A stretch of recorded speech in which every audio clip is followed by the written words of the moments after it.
नमस्कार दोस्तों, स्वागत है आपका आरएस क्लास में। मैं कौशल सिंह। जैसा कि हम पढ़ रहे हैं बाल विकास के अंतर्गत, और आज हम जिस टॉपिक पर अध्ययन करेंगे वो है आपका बुद्धि निर्माण और बहुआयामी बुद्धि। क्या है? बुद्धि निर्माण बहुआयामी बुद्धि, जो कि 1.7वां अध्याय है आपका।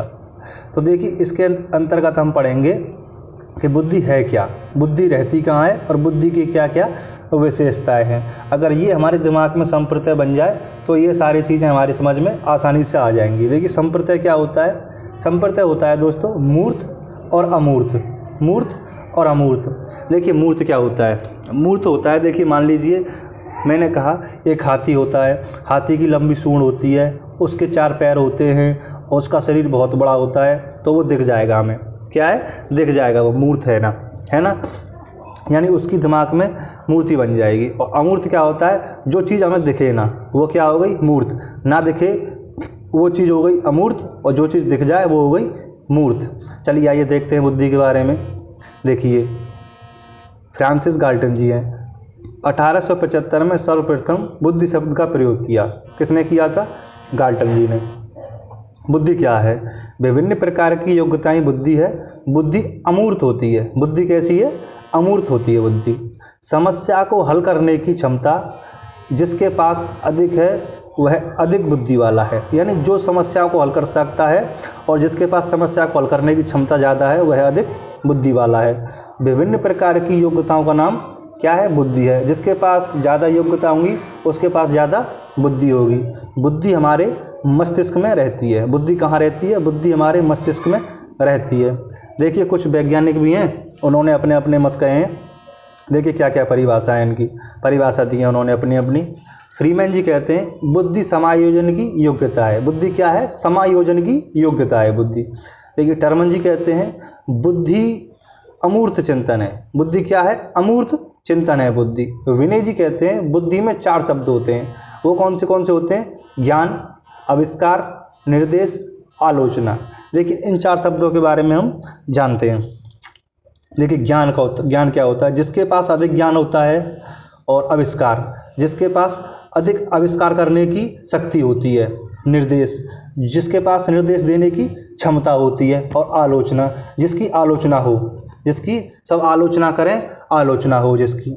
अच्छा, बुडवर्थ जी क्या कहते हैं? बुद्धि कार्य करने की योग्यता है। बुद्धि क्या है? बुद्धि कार्य करने की योग्यता है। देखिए नेक्स्ट, बुडरो जी क्या कहते हैं? बुडरो जी कहते हैं बुद्धि ज्ञान रखने की क्षमता है। बुद्धि क्या है? बुद्धि ज्ञान रखने की क्षमता है। बुद्धि के कुछ प्रकार भी दिए हुए हैं। चलो प्रकार के बारे में देखते हैं। देखिए, थॉर्नडाइक जी ने अलग दिए हैं और गैरेट जी ने अलग दिए हैं। देखिए, थॉर्नडाइक जी क्या कह रहे हैं? यांत्रिक बुद्धि, यांत्रिक यानी मूर्त बुद्धि, मूर्त बुद्धि, यांत्रिक बुद्धि। और दूसरा है अमूर्त बुद्धि, तीसरा है सामाजिक बुद्धि। और गैरेट जी कहते हैं मूर्त बुद्धि, अमूर्त बुद्धि और सामाजिक बुद्धि। ये गैरेट जी ने दिए हैं और ये दिए हैं आपके थॉर्नडाइक जी ने। देखिए, अगर इनमें से कोई आ जाए तो थॉर्नडाइक, अगर इनमें से कोई आ जाए तो गैरेट। ठीक, नेक्स्ट देखते हैं। देखिए इंजीनियर, कारीगर, वस्तुकर में मूर्त बुद्धि होती है। क्या होती है? इनमें मूर्त बुद्धि होती है, जो कि दिखाई देती है। इंजीनियर कोई काम करता है, यानी हमारे मकान का नक्शा बनाया, तो वो हमें दिखाई देगा। कारीगर काम करता है हाथों से, उस नक्शे को बनाता है, तो वो हमें दिखाई देगी। और मूर्तिकर, जो भी कोई मूर्ति बनाता है तो वो हमें दिखाई देती है। तो इनमें कैसी बुद्धि होती है? मूर्त बुद्धि होती है इन सब में। देखिए, अमूर्त बुद्धि सूक्ष्म बुद्धि होती है। अमूर्त क्या है? सूक्ष्म बुद्धि होती है। अमूर्त चिंतन करने की अमूर्त बुद्धि होती है। देखिए, जो हम चिंतन करते हैं वो क्या होती है? अमूर्त बुद्धि होती है। दार्शनिक, कहानीकार, इनमें कैसी होती है? अमूर्त बुद्धि होती है। सामाजिक बुद्धि, देखिए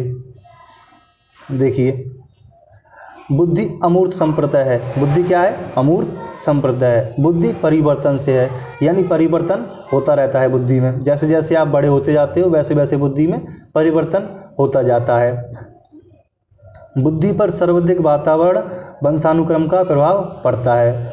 बुद्धि पर सर्वाधिक वातावरण का व वंशानुक्रम का प्रभाव पड़ता है। योग्यता, समायोजन, अधिगम। देखिए, योग्यता, समायोजन और अधिगम। नंबर 5 बुद्धि जन्मजात प्रक्रिया है। ये किसने कहा था? प्रेंटर जी ने कहा था बुद्धि जन्मजात प्रक्रिया है। देखिए आगे देखते हैं। आगे लिखा है बुद्धि पर सर्वाधिक प्रभाव वातावरण का पड़ता है। देखिए सर्वाधिक प्रभाव वातावरण का पड़ता है और नाम मात्र का प्रभाव पड़ता है वंशानुक्रम का। यानी सबसे ज़्यादा जो प्रभाव पड़ता है बुद्धि पर वह वातावरण का पड़ता है। जैसे कि आसपास का हमारा वातावरण होगा वैसे ही हमारी बुद्धि होगी। और वंशानुक्रम का यानी जैसे हमारे माता पिता होंगे, जैसे हमारे माता पिता के माता पिता होंगे वैसा ही उनके बच्चे होंगे। तो ये वंशानुक्रम का प्रभाव नाम मात्र का पड़ता है, सबसे ज़्यादा पड़ता है वातावरण का प्रभाव। देखिए बुद्धि के सिद्धांत, बुद्धि के सिद्धांत क्या क्या हैं दोस्तों, आइए देखते हैं। देखिए पहला नंबर एक कारक सिद्धांत प्रतिपादक हैं इनके अल्फ्रेड बिने। कौन है एक कारक सिद्धांत के प्रतिपादक? कौन है? अल्फ्रेड बिने। सहयोगी हैं इनके टर्मन जी। सहयोगी कौन है? टर्मन जी। विने ने कहा बुद्धि एक प्रकार की होती है। इन्होंने क्या कहा था? बुद्धि एक प्रकार की होती है। एक कारक एक खंड एक सिद्धांत, यानी एक कारक एक खंड एक सिद्धांत। द्विकारक सिद्धांत स्पीयरमैन। द्विकारक सिद्धांत किसने दिया था? स्पीयरमैन ने। एक कारक दिया था विने ने और संयोगी थे टर्मन, और द्विकारक दिया था स्पीयरमैन ने। ठीक। और सामान्य कारक और विशिष्ट कारक इन्होंने कौन कौन से दिए थे? सामान्य कारक और विशिष्ट कारक। देखिए नेक्स्ट देखते हैं। नेक्स्ट हमारा त्रिखंडी सिद्धांत। त्रिखंडी सिद्धांत में सामान्य कारक, विशिष्ट कारक और सामूहिक कारक। इसमें सामान्य कारक, विशिष्ट कारक और सामूहिक कारक। ये त्रिखंडी सिद्धांत दिए थे स्पीयरमैन जी ने। स्पीयरमैन जी ने दिए थे तीन खंडीय सिद्धांत। बहुकार्यिक सिद्धांत ये दिए थे आपके थॉर्नडाइक जी ने। बहुकार्यिक सिद्धांत दिए थे, बहुकार्य सिद्धांत थॉर्नडाइक जी ने दिए थे हमारे। इसे बालू का सिद्धांत भी कहा जाता है और इसे परमाणुवादी कहा जाता है। इसे क्या कहा जाता है? परमाणुवादी और बालू का सिद्धांत भी कहा जाता है।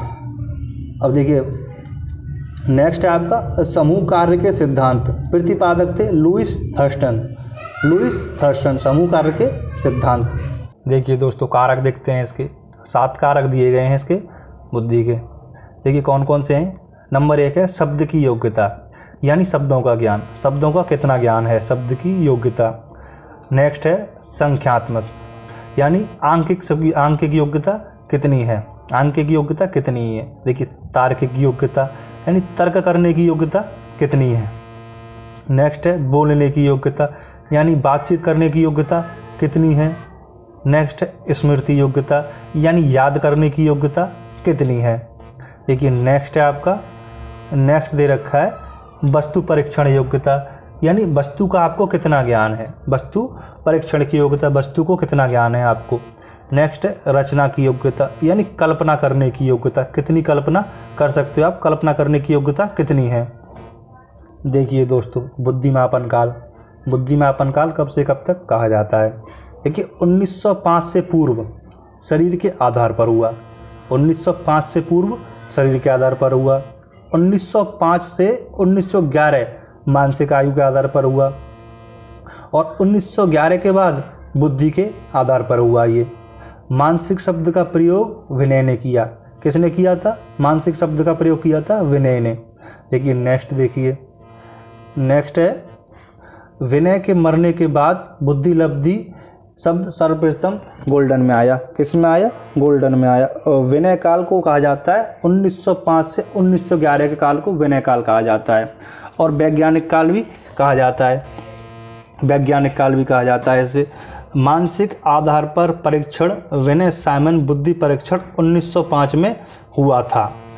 मानसिक आयु परीक्षण 1905 में विनय ने किया था। मानसिक आयु परीक्षण किसने किया था?